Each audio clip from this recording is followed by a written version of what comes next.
Hello children, good morning and welcome back to your science class. In the last class we have discussed about nutrition in human and also the entire process of digestion in human.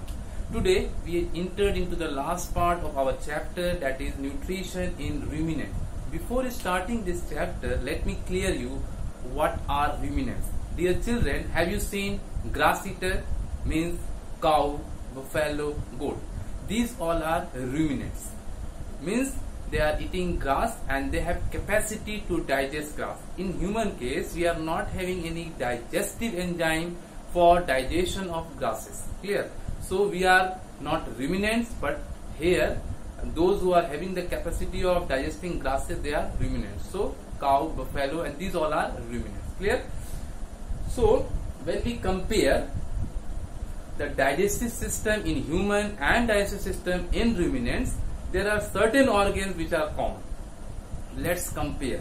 See, here I have drawn one diagram of ruminants, and first we will try to compare which organs are common. So just like in human, you can see mouth is there, esophagus, that is food pipe, that is present in ruminants. You can see a stomach is there, then after you can see a small intestine, large intestine, and finally the ejecting organ, ejecting point, that is anus is there. That is, these organs are common as we have, human being have, the ruminants are also having. Clear? But there is certain thing which is important to be mentioned here, the structure of their ruminants, structure of their stomach. Dear children, in our case, in human being's case, we have a J-shaped muscular organ, that is a single chambered organ in human case. But you can see here in ruminants, the entire stomach is divided into 4 chambers, 4 compartments. The first one, that is rumen. Rumen is the largest chamber. This is the first chamber. You can see this is the first chamber. It is called rumen, the largest chamber of ruminant stomach. The second, you can see here is second one, that is reticulum. Reticulum is the second chamber.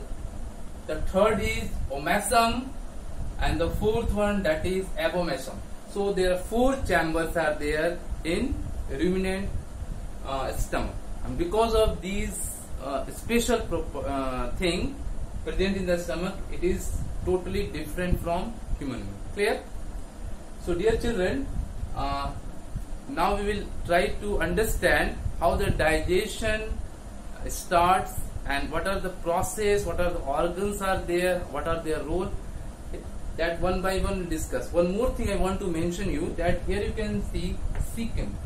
Cecum, just like in human also we are having, but in our case the main function of cecum was that to transfer the digested food material from a small intestine to the large intestine. But here in the ruminant, the main function of cecum is something different, that we will discuss today only. So let's start the entire digestive system. So please try to concentrate. See, dear children,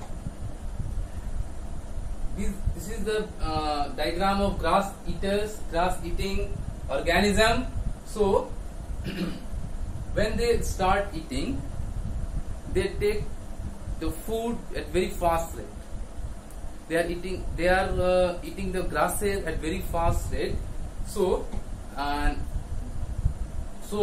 during this process also, already I have explained to you, when they are chewing the food, the saliva released out from the salivary gland mixes with their food, and then after partial digestion takes place related to the food related to carbohydrate.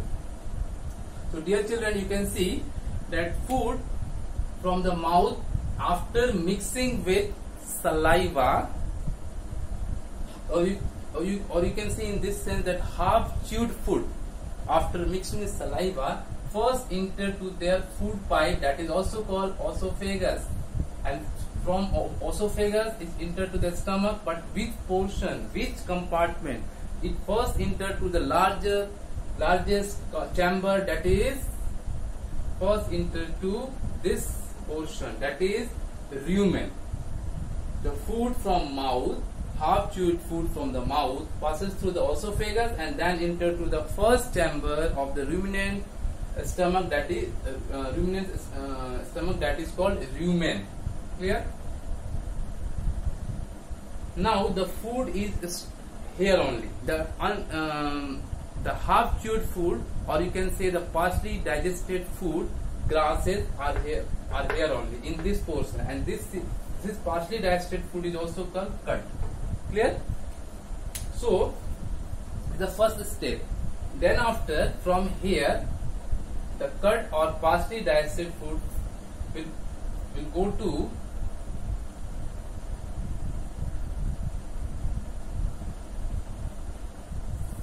this part. This part means reticulum, the second chamber of ruminant stomach.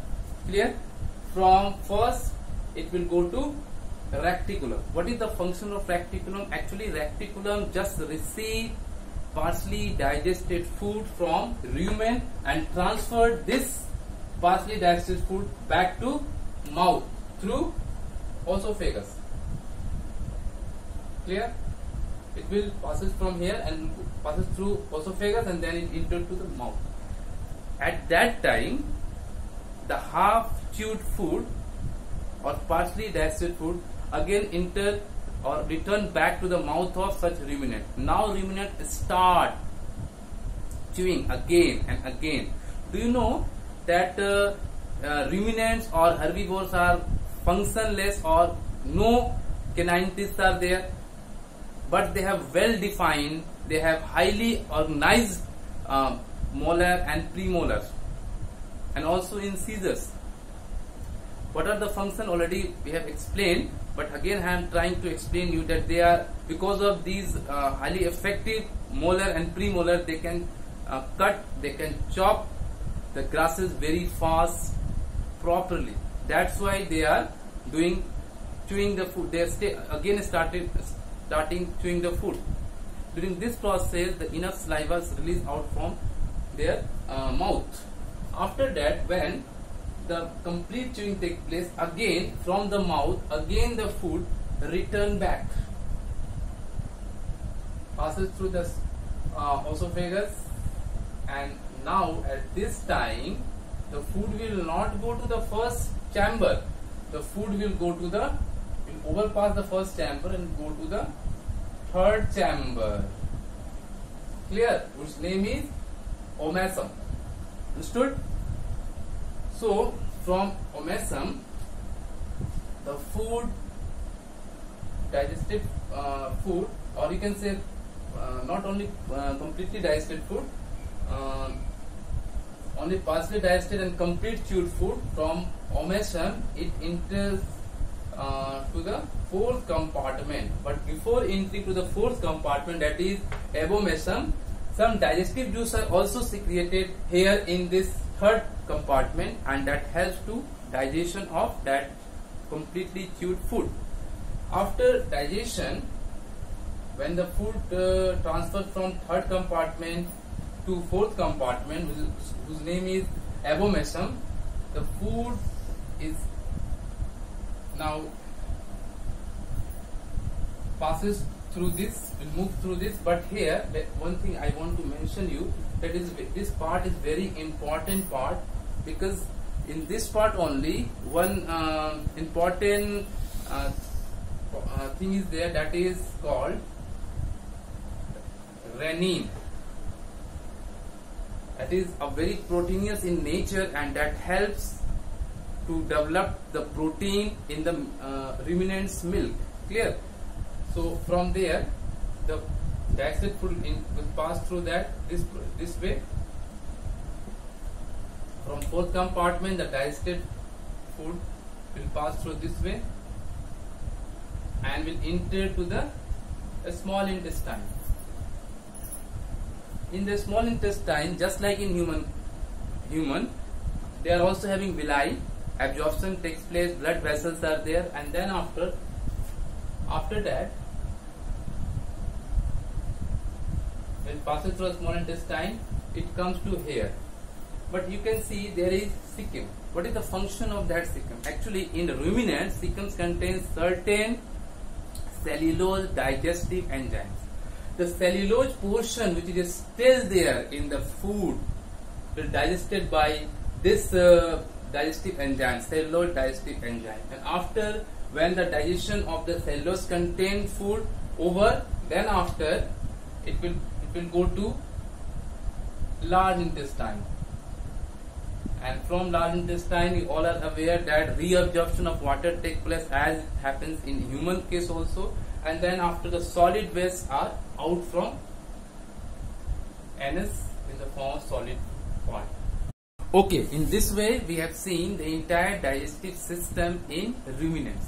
So okay, dear children, just try to understand what I have explained today, and also try to draw the diagram, try to learn, try to revise, and also try to draw the diagram in your copy.